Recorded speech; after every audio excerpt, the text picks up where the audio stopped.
Now, the greatest radio shows of all time. Suspense. The Shadow Node. Washington calling David Harding, counter-spy. Classic radio theater. The Great Gildersleeve. Fibber McGee and Molly. Dragnet. Gunsmoke. The Lone Ranger. Now, step back into our time machine with your host, Wyatt Cox. Good evening, friends of the Inner Sanctum. Staats Cotsworth and Casey Crime Photographer, a program that you helped us acquire through your Buy Me a Copy contributions, and we thank you for those. It's greatly appreciated to see how much so many of you appreciate these shows. Casey Crime Photographer, Staats Cotsworth, starring in an episode from October 23rd, 1947, A Lady in Distress. The Anchor Hawking Glass Corporation brings you Crime Photographer.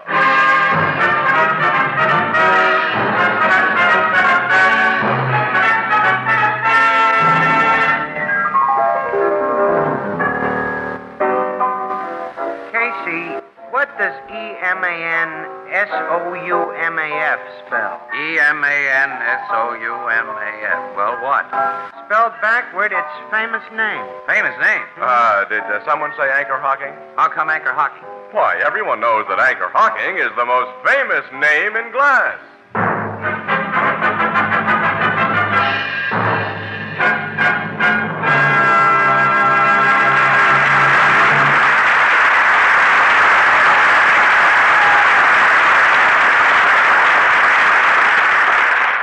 Good evening, ladies and gentlemen. This is Tony Marvin. Every week at this time, the Anchor Hawking Glass Corporation of Lancaster, Ohio, and its more than 10,000 employees bring you another adventure of Casey Crime Photographer, ace cameraman who covers the crime news of a great city. Written by Alonzo Dean Cole, our adventure for tonight, Lady in Distress.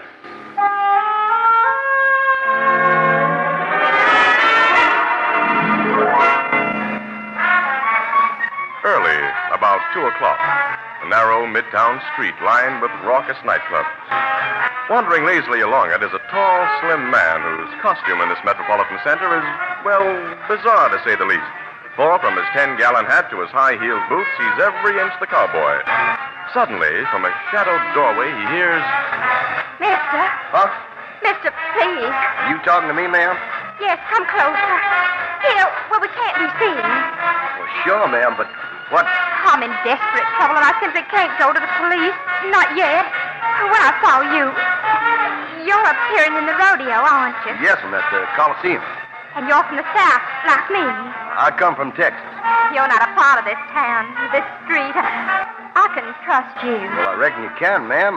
What you want I should do, Get a cab here for me, and then ride with me to Union Terminal. Well, I'd be glad to, but why? Well, all I can tell you is that some men are looking for me, and if I'm found, I may be killed.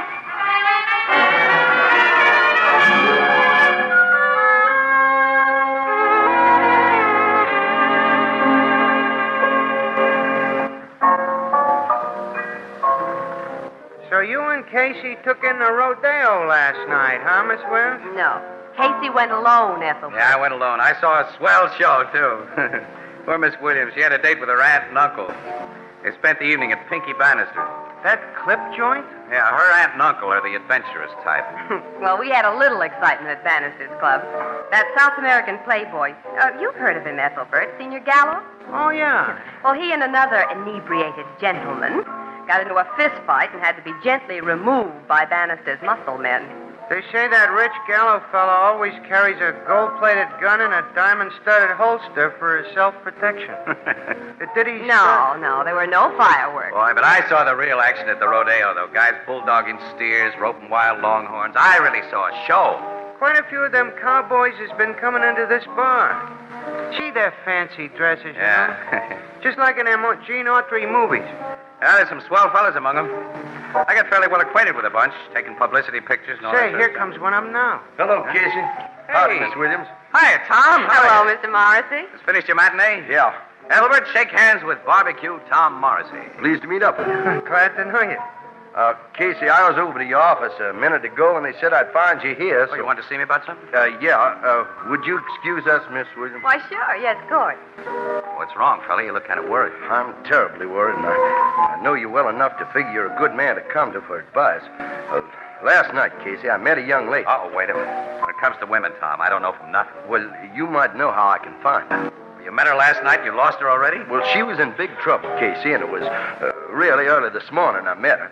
I was walking up a street near the Coliseum, sort of gawking up at them nightclub places, and she ran up and asked me to get her in a cab. Some men were after her. Oh, you fell for it, huh? What happened after you and the gal got into the cab, Tom? Well, I tried to persuade her to tell me about the men she was afraid of, but she said she couldn't because it concerned her family honor. Family honor? Which was also the reason she couldn't go to the police. Did she tell you anything about herself? Well, only that her friends called her Marybelle and that she was from a fine old Southern family. You say she was young and blonde and... And beautiful, Casey. How much dough did she borrow from you? How'd you guess she borrowed money? Oh, I'm kind of good at that kind of guesses. How much? $100. Now, look here, Casey. Don't you go getting wrong ideas about that little lady. She wasn't no gold digger. Well, what happened after she got your dough? Well, she got out of the cab and promised to meet me at noon today. I waited from noon till after 2 o'clock at the place she said she'd be, but she didn't show up. I've got to find her, Casey, and if them fellas she was afraid of has done her any harm... Can't you see, Tom, that you've been a fall guy for one of the oldest rackets in the world? I won't believe that. You know your way around this city. I don't. Now, how do I go about finding Marybelle? You go down to police headquarters and tell your story. But I can't do that. She didn't want the police to know. Oh, I remember, yeah. Well, for your future protection, pal, come across the street to the Express building with me. We just might find a picture of your Marybelle in our petty rackets file.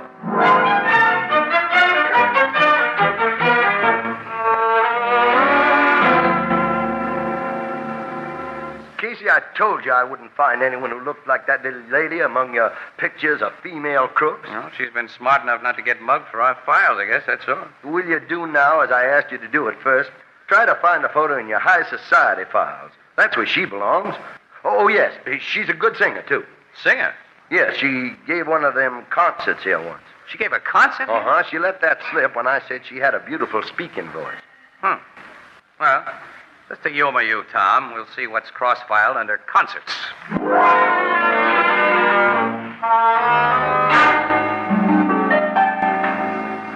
That's her, Casey. That's a picture of Marybelle. You sure? Wait a minute, Tommy, you sure? Of course I'm sure. What's the stuff in the file say about her? Marybelle Warren. Daughter of Stephen Warren, socially prominent banker. You see, Casey? Yeah, I see. Concert, May 1945 at Maxwell Hall. House guest of Mrs. Donald P. Burgess. Hey, your Marybelle must be the real goods. Mrs. Donald P. Burgess is big stuff around I told here. you. Okay, I've been wrong before. Yeah. Now I want to find this gal and know what goes on as much as you do. This looks like the beginning of a front-page story. Let me get that phone. What you going to do? Wait a minute. Hello, this is Casey, operator. Get me Mrs. Donald P. Burgess. That's right, Mrs. Donald P. Burgess.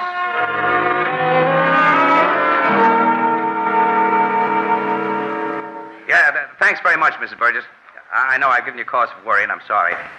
Yes, I'll call you back the moment we learn anything. Goodbye. What'd she say, Casey? Marybelle Warren phoned her shortly after 2 o'clock this morning. That must have been right after she left me. That's right, Tom. She asked Mrs. Burgess if she could come up to her place. Said she had to have some advice. You see?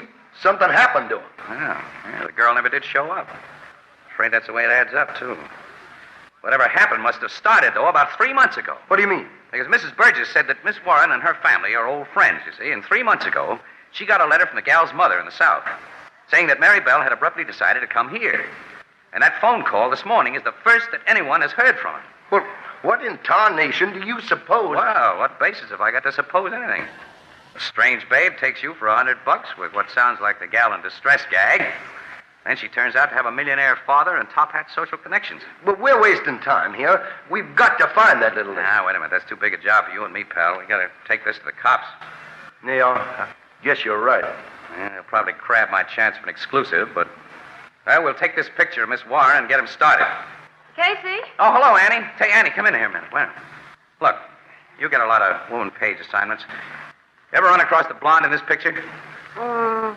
Face is familiar. Hey, Casey, I saw her last night. You what, huh? You saw her last night. Yeah, at Pink Bannister's Club. Pink Bannister. Yeah, she's a singer there. In that lousy joint? Oh, yeah, she did seem awfully out of place. She looked like a lady, and she had a sweet voice. Well, have you got her picture? Come on, I'll tell you on our way to Pink Bannister's.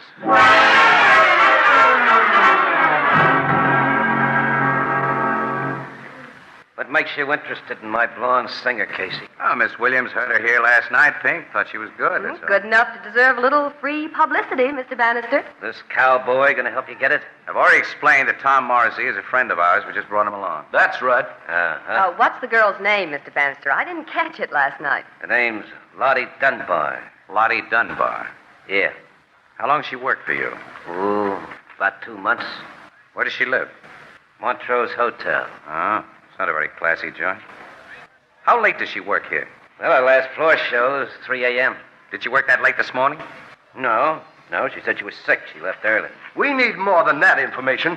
I want to know why she Now, wait a left minute, you Tom. I early. asked you to keep your mouth shut. I'm sorry, Casey. Hey, I don't get this. All right, might as well give it to you straight. We have reason to believe that something's happened to Lottie Dunbar. Something's happened. Yeah. What made her leave here early? I've already told you. Did she come to you and say she was sick? Yeah, here in my office. Now, that's all I know. Was, anyone with you at the time? Well, yeah, a couple of chumps had gotten into a fight on the floor. My boys had brought him in here for a cooling off. I talked one of them out of it, sent him home. The other was still in here with me. Well, that checks, Casey. I told you about that fight. And I saw Gallo leave this office, and the other man hadn't come out when I left with Uncle Wilmer. Hey, who was this other man, Pink? Just a quarrelsome drunk I never met before, and I never want to see again. Well, after I collected the bill he owed, one of my boys put him out, told him not to come back. Now, suppose you tell me why you think something's happened to the Dunbar girl. Well, it's too long a story to go into now. But if we don't find her soon in good health, you'll hear all about it from the cops. I can't tell them any more than I've told you, Casey. Okay, Pink. Come on, Annie, let's go. Come on, Tom. We'll try the Montrose Hotel. So long, Pink. So long. Goodbye. Uh-huh. Hello? Yeah, boss. Come here. Want me I should follow them wise guys? Yeah, I want to know every place they go and about everyone they talk to.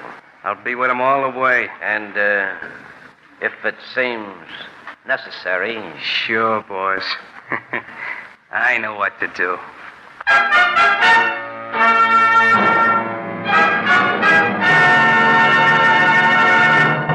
October 23rd, 1947. Casey, crime photographer on Classic Radio Theater with Wyatt Cox. You know, a lot of times you have to choose between something high quality or something that saves you money. But if you can get both, why not? Especially when it comes to health care. And that's MediShare. You get both. The typical family saves $500 a month switching to MediShare. And that's huge. But it's also true that people are way more satisfied after making the switch, too. The customer satisfaction rate for MediShare is double that of the typical health insurance plan. Double. It's because MediShare works. It's been around for more than a quarter century, and members have shared more than $3 billion of each other's bills.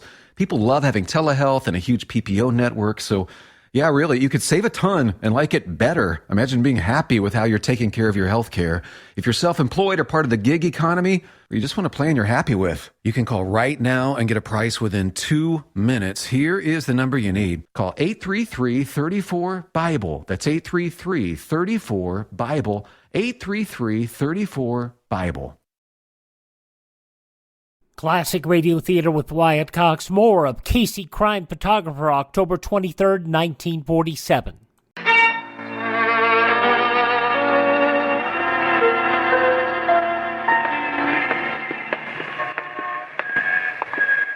Well, the hotel manager told us Marybelle didn't come home this morning and ain't been seen since yesterday, Miss Williams. No, I figured all this would be a waste of time. Well, let's get back to the car. Okay. Only one thing to do now, and let's go to the cops. Which means goodbye exclusive. Miss Williams, how can you think of newspaper stories when that little lady may be heard Oh, of? I'm sorry, Mr. Morrissey. See, Tom, we got to be impersonal in our jobs. If we weren't, we... Hey, wait a minute. What? That guy getting into the green car up ahead of us. Yes. Seems to me that green convertible was behind us when we drove up here. It was. I noticed it. Hey, Casey, I've just placed that man. He was one of the bouncers who broke up the fight in Bannister's place last night. Oh, that's very interesting, Annie. All right, I'll start our car and see what he does. You and Tom, keep an eye on him. Okay.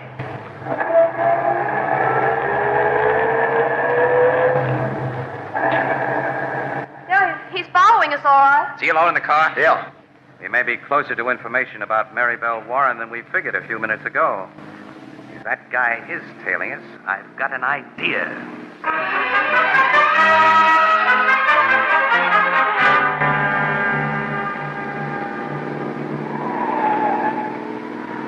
His car lights are only about 100 yards behind us now, Casey. I thought he'd creep up on us. All right, get ready for action, Tom. I'm ready. Now, look, Casey, the man in that car will have a gun, and neither you nor Mr. Morris... Tom and I know what's going to happen, Annie. That mug doesn't. We're coming to another turn. Okay, now brace yourselves. I'm shoving the brakes on hard. He's going to hit us, Casey. No, he's swerving off the road. Had to. We're in the middle of it. His car's in the ditch. All right, come on, Tom, quick. I'm with you. You stay here, Annie. Drive our car to the roadside. Yeah, okay, I know my part. Get your hands off me. I'll take that gun. That's a big idea. You guys forced me off the road and then Don't you get play innocent. Are you going to tell us what you know about Marybelle Warren? I don't know what you're talking about. You're one of Pink Bannister's gang. You've been following us. You got me wrong. We've got you right. You choked at me, cowboy. I'll squeeze the daylights out of you unless you talk. What's happened to Marybelle Warren? I never heard of that name before, I swear. Change your Easy, tune. Tom. Wait a minute. He doesn't know that name. What happened to Lottie Dunbar? The lady who was singing in your boss's place. Talk. You better talk, punk. You haven't got a gun now. All right. Talk, I said. I will. If you won't go to work on me, I'll spill all I got. But it ain't much, honest. All right, spill what you got. Okay. Last night, there was a fight in the club, see?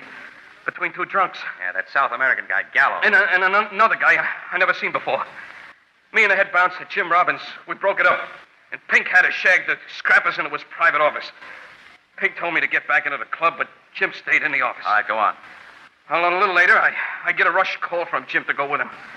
And all he tells me is that this here babe, this Lottie Dunbar, has just been caught snooping on the boss's private business. And for us to go get her. This was just before 2 o'clock. Yeah. Well, me and Jim rush out of the joint just in time to see her get into a cab with this here cowboy. So you followed us? No, I didn't follow. Jim sent me back to tell Pink everything was under control. Jim Robbins followed it. Yeah, in another cab. I don't know what happened after that, honest. You're lying. Listen, help me, I ain't. What did Pink say when you told him Robbins had everything under control? Well, he said to keep my mouth shut, that's all. And I ain't seen Jim Robbins since. I swear I don't know what's happened to that dame or why. Tell the truth, you ornery skunk. Hold it, Tom, hold it. Bannister's a cagey guy. He wouldn't let a punk like this in on anything big. And kidnapping is plenty big. We'll go to Bannister. I'll beat the truth out. Wait a minute, wait. You, Mug. You said the girl was caught snooping while Gallo and that other guy were in Pink's office. That's the way I got it from Jim. I think Senor Gallo is the guy for us to call on next, Tom. Come on, punk, you're traveling with us.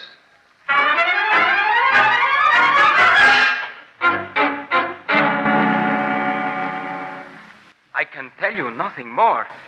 When I was in that Bannister club last night, a strange man insulted me, and I struck him. Then in his office, Senor Bannister made the man apologize, and I came back here to my hotel. That is all that happened in Senor Bannister's office. I think you're forgetting something that happened there, Mr. Gallo. No. Yes, look here. The girl has been kidnapped, possibly killed, because she saw or overheard something in Bannister's office that you can tell us about. You going to cover up for the rats that snatched her? I do not know. You do know. I'm sure of it because you're scared. You're scared, and it shows in every move you make, every word you say. What are you afraid of, Gallo? Well, If you don't tell us, mister, we'll find out. Yes, you will find out. And the police. I was a fool to think it could be kept a secret. Let's have it. Last night in that office, I killed a man. You killed a man? Yes, I am a murderer. Who did you kill? The man who insulted me. I was drinking too much champagne, and I have bad hot temper. In that office, this man insulted me again. I remember that. Then I struck him. Then he hit me back hard and knocked me down. Everything went black. When I again knew what was going on, Senor Bannister and a man who worked for him were holding my arms. The man who hit me was on the floor, dead. And it was my gun that shot him. What happened then? Senor Bannister, he said he will not tell police. He said he and that man who worked for him will hide the dead body and protect me. That's what Marybelle overheard, Casey. Yes, of course. What did Bannister say it'd cost you for his protection, Mr. Gallo? He did not say anything. He only told me to go home, that he will take care of everything, and I will hear from him. Oh, you'll hear from him, all right. We've got all we need to nail Bannister now, Casey. I'll say we have. While you call the police to arrest this murderer, I'll be on my way to Bannister's place. I'm going to make him tell me what's been done to Marybelle, and if she ain't alive... Wait, Tom, wait. You'd only be tipping our hand, maybe losing our chance of finding that girl. Casey's right, Mr. Morrissey. Well, what shall we do? Well, first I'll call the cops. To arrest me? Yes, Mr. Gallo. Thing doesn't add up. Not at all. What do you mean, Casey? I'll tell you. Oh, hello, headquarters. Connect me with homicide, will you, Captain Logan? Tom, here's what I mean. Yeah. If Miss Warren was snooping on Bannister while he covered up a murder, he had reason for kidnapping her. But why was she snooping? Why was she working in his joint? Why didn't she run to the cops? Yeah, there's a lot of funny things. Yeah, including that crack about her family honor. And another thing, oh, wait a minute. Hello, Logan. It's Casey speaking. Listen, Logan, I'm going to be down to headquarters in about 20 minutes with a very wealthy Senor Jose Gallo. Because he says he's a murderer. Yeah, he's just made a confession. Yeah, well, wait a minute. Now, let me tell you something now that's really important. Put a tap on Pink Bannister's telephone lines, Logan. The conclusion of Casey, Crime Photographer from October 23rd, 1947 follows these important messages from your favorite station. You're listening to Classic Radio Theater with Wyatt Cox.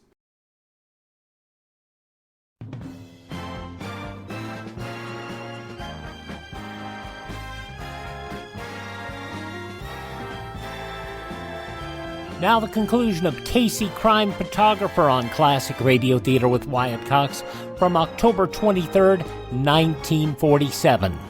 Yeah, right away, yes. And put a shadow on him, too, the best you got. I'll tell you why when I see it. Logan, it's too long a story to go into now. But do it, will you, pal, and quick. We're starting right away. Goodbye. Tom, I think we can expect action from Mr. Pink Bannister very soon. You want him shadowed? And his phone line's tapped. Because he's going to receive a report from one of his hired hands as soon as it's done. Who? The punk right here. Oh, me? Yes, you. With my fingers around your neck. And you'll tell him you're still spying on us.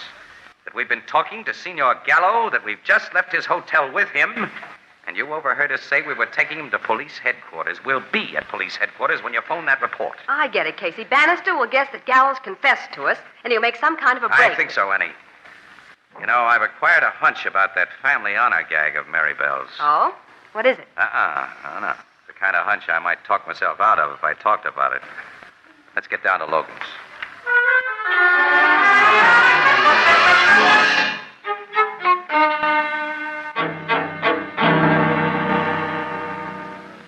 It's nearly 5 minutes since that mug phoned our dictated report, Casey. You figured Bannister'd make a move right after. Look, allow him a few minutes to think, Logan. The punk handed him a shock with that news about Gallo. Also, the man on his tapped wire and those covering the club have to have time to phone you after he does something, Captain. Now, this phone's completely cleared for their calls, Miss Williams, and if Casey hasn't guessed wrong... If Casey's guessed wrong, Miss Marybelle's life won't be worth a nickel. Will you give my guess a chance, Tom? Hey, there's our ring. Logan speaking. Now, go ahead. Yeah? Yeah? 1287 Jastrow Street? I got it. Okay, Flanagan, get out there the quick way. We'll be right behind you. Bannister's left the club? Yeah, just now, with 2 guys tailing him and Sergeant Flanagan with a squad going direct, as we'll go. Come on.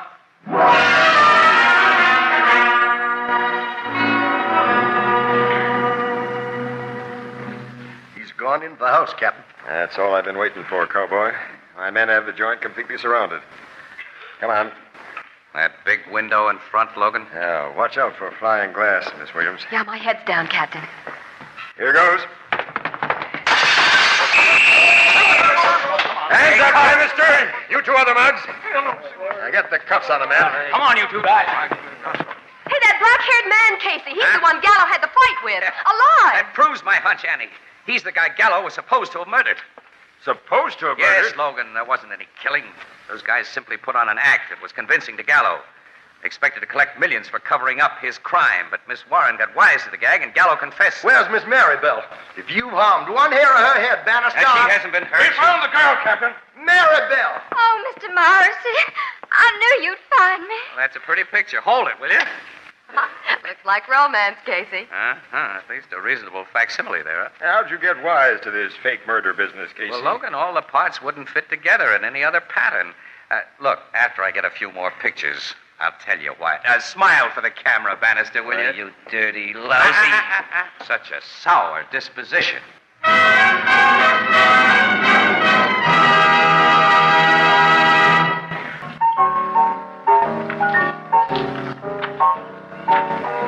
You figured Marybelle Warren had taken a job at Bannister's joint in order to spy on him, huh, Casey? Well, we know now, Ethelbert, that Bannister worked his fake murder gag on Miss Warren's brother about a year ago.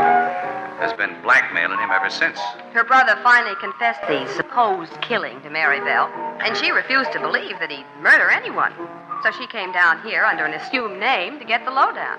That guy Bannister had some racket, making people believe they were murderers and then blackmailing them. Yep. Uh-huh. That's exactly what they did to Marybelle's brother, who, like Gallo, had been drinking too much to think straight, you know. There's one thing I don't quite get yet. What's that? Miss Marybelle Warren had money. Why did she borrow $100 from that cowboy? Oh, she's a smart babe, pal. In case Bannister's mugs caught up with her, you see, as Jim Robbins did. Uh-huh. Well, she figured the loss of $100 would make Tom try to find her. She's convinced now that he didn't need such an incentive. Think him and her are gonna team up, Miss Warren? Looks like an order for double harness. Yeah, it really does. You know, Ethelbert, I suppose your sister Edna would say, quote, two can live as cheaply as one, unquote. Oh, no, Casey. No? No, she knows better than that. Oh. She says, quote, anybody can be a cowboy. All you gotta do is sit on your kitchen stove and sing Home, Home on the Range, unquote.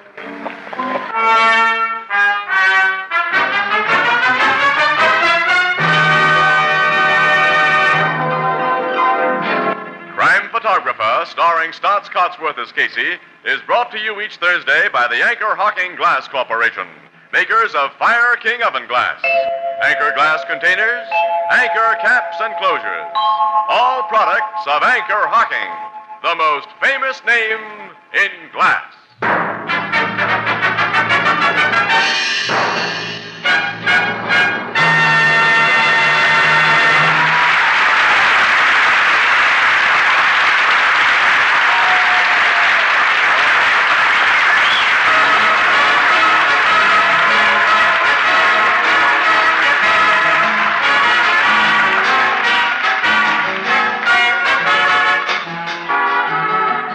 Photographer is directed by John Dietz. The original music is by Archie Blyer, and the program features Miss Jan Miner as Anne and John Gibson as Ethelbert. Herman Chittison is the Blue Note pianist. Once a year, you have the wonderful opportunity of helping your community through your community chest. You're urged to give generously because in no other way can so many needy people and so many worthy causes be helped so well. The community chest. Everybody gives, everybody benefits. And from October 23rd, 1947, Casey, Crime Photographer on Classic Radio Theater with Wyatt Cox. Now on Classic Radio Theater with Wyatt Cox, an episode of Captain Midnight, October 23rd, 1939.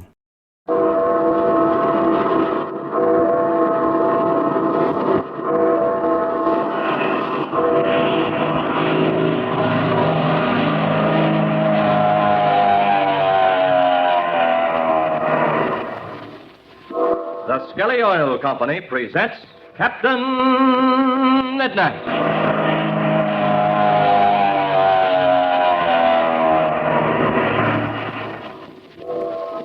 Captain Midnight, brought to you every day, Monday through Friday, at this same time by the Skelly Oil Company, Skelly Jobbers and Dealers. And now to Captain Midnight. You'll remember that Ivan Shark was watching Captain Midnight and Chuck through his powerful binoculars as they took off in the black two-seater with the rescued fugitive Juan Pereda. Ivan Shark ordered his chief pilot, Von Griff, to take off and follow Captain Midnight. It is now shortly before dark, and Shark is standing on the edge of his secret flying field near the burned remains of the cabin where Major Barry Steele and his agent, Bud Conley, were trapped. Attending him are his daughter, Fury, and his servant, Fang. Fury is speaking. Yes? So that explains the mystery of the disappearance of those men, Father. Yes, Master. Van Griff did not tell untruth. I see the whole thing very clearly now, Fury. I am not surprised that Van Griff was puzzled. I have been in this cabin many times, but I did not know there was a secret passageway beneath. That I did not know either. It is amazing that Major Steele knew about it. It was an old mine shaft. Evidently, someone believed there was gold here. Maybe there still is. They must have found out differently, my dear. Otherwise, they would have continued. If it had not been for that shaft, we'd have been rid of this Barry Steele once and for all. Maybe we shall be rid of him. Pardon, Master. You hear something? Fang's right, Father. I hear a plane. There, to the south. It's coming very fast. It must be Van Griff. It could be Captain Midnight. And we are standing out here in the open? Come, Father, let us move on to the trees. Excellent suggestion, daughter. We must not make a target of ourselves for Captain Midnight. Come, Fang. Yes, Master. If it is Van Griff, he will come in and land at once. Look, the plane. It's diving down. Now, this is far enough. We're safe here. See, Master? The pilot comes in to land. It must be Van Griff. It is Van Griff. See? The plane is not a two-seater, but a single-seater. Do not run out yet, Fury. You never can be sure when Captain Midnight is near. Look, see. Put us on plane on ground. Look at him side-slip, Father. He is taking too much of a chance. Fiddlesticks, my dear. The pilot is making a perfect side-slip landing into a small field. Now, wheels touch ground. An excellent landing indeed. It is Van Griff. I recognize a helmet. Yes, I see. He is taxiing directly to this spot. I will help with wing. Very good, Fang. Shall we go out to meet him, Father? What stupidity, my dear. You should never go out to meet your inferiors. Let them come to you. I have got news for you, Chief. Turn your ship around, Van Griff, for a quick takeoff. Then come here. Okay, Chief.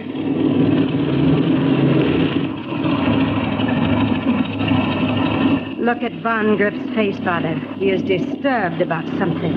So I see. Well, Van Griff, have you carried out my orders? I had some bad luck, Chief. And what is this bad luck, Van Griff? Captain Midnight got away from That is not bad luck.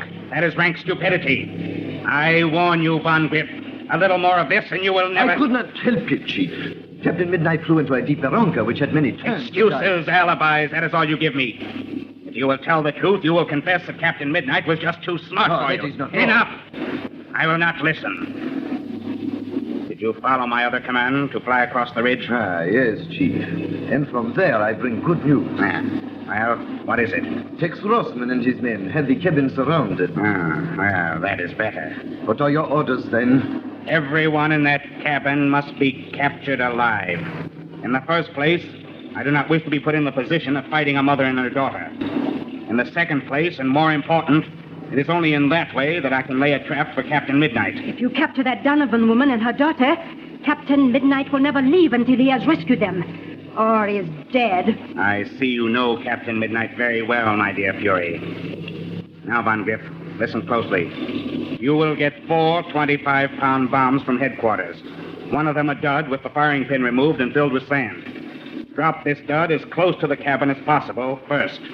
This should serve as a warning to those in the cabin. Perhaps they will rush out and into the hands of Rossman. Then, drop the other bombs one by one and destroy the cabin. In that way, we will achieve our purpose and give Captain Midnight something more to think about. And I will be watching you from the top of the ridge, Van Griff. Mind you, no more mistakes. Now go.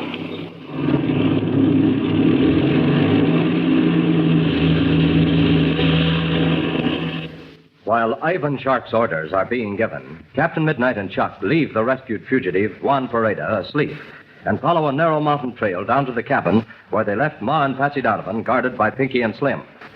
Chuck and Captain Midnight finally make out the shack through the gloom. As they're about to rush forward, they suddenly notice that the door is wide open. They halt in amazed silence as Captain Midnight whispers warningly, No, Chuck, no. Don't go in. We can't afford to make a single wrong move. There it is again. Quick, Chuck. Back around the corner here. I wonder what... Oh, it's just an owl, Chuck. nothing to worry about there. Yes, but what's happened to Ma and Patsy? Oh, gee, this is terrible. I don't know, Chuck, but we're going to find out. That owl, Red. There's something strange about it. I just don't know what it is. What are you talking about? That owl, Red. I can't get the idea out of my head that I've heard it before. You've probably heard lots of owls before, Chuck. Come on now. We've got to work, and we've got to work fast. Okay, Red. You lead the way, and I'll follow. But I still Now listen carefully, Chuck. We're in a tough spot. We can't make one false move. If our friends aren't in that cabin, and I don't think they are, they must have been driven out. Or captured. Should one of us go through the door? No, Chuck, no. That would be suicide. If Ma and Patsy, Pinky and Slim have been captured, it's a dead certainty some of Shark's men are hiding inside in the darkness, waiting for us to come in. So now flatten yourself against this wall, and let's move forward. Okay, go ahead. Keep as close to me as you can. Whatever you do, watch the woods around us. I'm right with you. All right, I'm starting. Keep as quiet as you can now. Something's happened to that end of the shack. Come on. We're going to creep forward a bit. Okay, lead on. Look, Chuck. Look at this. This end of the cabin, what? It's all torn apart. This whole end is shattered. Well, you can look right inside. What could have happened? Just a second. I want to examine this ground. Can you find out anything? Grab hold of yourself, Chuck. I've got bad news. Go ahead, Red. This whole end of the shack has been blown up. I can tell by the looks of the ground. Gosh, Red, that means Now, wait a minute, Chuck. Don't jump at conclusions. Follow me. We're going inside. I'm right behind you. All right. This is far enough. I'm afraid we're going to find something we don't want to find. Here. Kneel beside me against the wall here. Okay. I'm going to take a chance and light a match. As soon as I get it lit, you take a quick look around. All right. Go ahead. Do you see anything? Quick, Red. Blow it out. Any bad news? No, Red. I was just afraid that somebody would see the light. Nothing in here? Not a thing. Well, at least no one was killed in that explosion. Something worse could have happened to them. Meaning they're in Shark's hands. Yeah. I told you before, Chuck. Don't take anything for granted. What do you think could have happened here? I don't know. From the looks of things, an aerial bomb must have exploded at this end of the shack. Just doesn't seem possible. Well, that a bomb could be exploded right here without hurting someone. Come on, Chuck. We can't find out anything more here. I don't know whether we can find anything out anywhere. I guess we just never should have left Ma and Patsy. That's water under the bridge now, Chuck. We did the best we could under the circumstances. Come on, let's go outside again. Well, what next? Now, look, you see that tree just ahead of us there? Yeah, I see it. Well, it has low branches. We'll be fairly safe from observation. Okay, go ahead. I'll be right behind. All right. Now then, here we are. Now, from an examination of that shack, I don't believe anyone was killed. Therefore, I believe they left the cabin of their own accord. Well, that seems logical. The next question is, were they captured after they got out? That's the whole thing in a nutshell. If they were captured, the chances are they aren't around here anywhere. If they weren't captured, they may be somewhere fairly close. How are we going to find out? It's going to be difficult to find out anything while it remains so dark. Gosh, Red, it's only the middle of the night now. We can't wait until daybreak. We may have to, Chuck. However, in the meantime, there's one thing we can do. What's that? We can circle slowly and quietly around the cabin, hoping to pick up their trail. But listen, we'll have to be very careful. All right, let's get... What are you looking at? That way, Red. Up the side of the hill. Oh, what was it? Thought I saw something moving. Let's keep quiet then and watch. There, Chuck, there. See? It is something. Oh, now I've lost it. So have I. Gosh, Red, what'll we do? Quick, Chuck. Down on your hands and knees and follow me.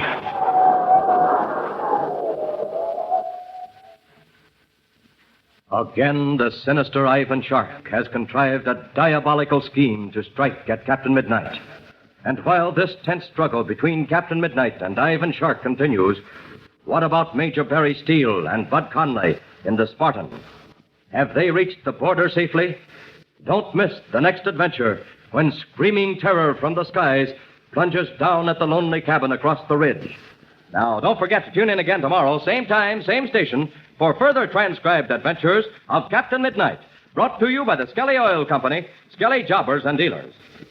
What has Captain Midnight seen, dimly visible in the gloom of the night? And what has happened to Ma and Patsy and Pinky and Slim? Be sure to listen tomorrow. Until then, this is Don Gordon, your Skelly Man, saying goodbye and happy landing!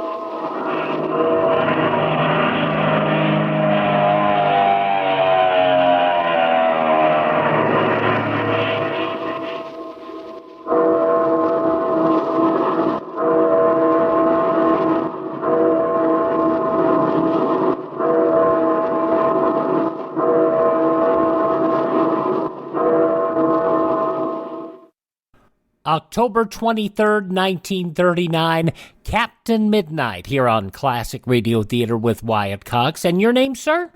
Friends, this is Bob Hope. If an atom bomb were to hit your home city, would you know what to do? Remember, one explosion of an atom bomb could kill 75,000 and maim 100,000. This is only one kind of a disaster which could strike. In addition to many forms of enemy action, there are the dangers of fire, flood, earthquake, and traffic. Knowing what to do before, during, and after a disaster can improve your chances of survival. There is something you can do and do now. You can learn a pattern of survival. Your local Office of Civil Defense is ready to help. Persuade your club, your church, your friends, and your neighbors to help to learn to live. Remember, this is the atomic age. No one can escape its hazards, but everyone can prepare. Listen carefully. What you are about to hear can save your life. Do you know the siren signal in case of atomic attack? Do you know how to find shelter? Do you know how to give first aid? Do you know what will be done for your safety? For further details, consult your local Office of Civil Defense. By the way, a lot of the talk you've heard about these pamphlets, there is a website where you can see many of these effects, and those are at civildefensearchives.org. That's civildefensearchives.org, and you can look through many of those documents. So there, check it out. I think it's good to remember our history. Remember our webpage, classicradio.stream, where you can stream our shows on demand. You can learn more about classic radio collecting. You can contact me there. You can find places where you can download our shows. And you can also buy me a coffee. Now, the buy me a coffee money goes toward us acquiring additional classic radio collections, and that's always a delight that we can do those. That's at classicradio.stream, classicradio.stream. Find our social media links there as well. We are on the Book of Faces, and we are also on the Twitter machine, classicradio.stream. Have yourself a great day. Thank this station and support their advertisers, and most importantly, tell your friends the great radio shows are right here at this spot on the dial. Classic Radio Theater with Wyatt Cox on your favorite station.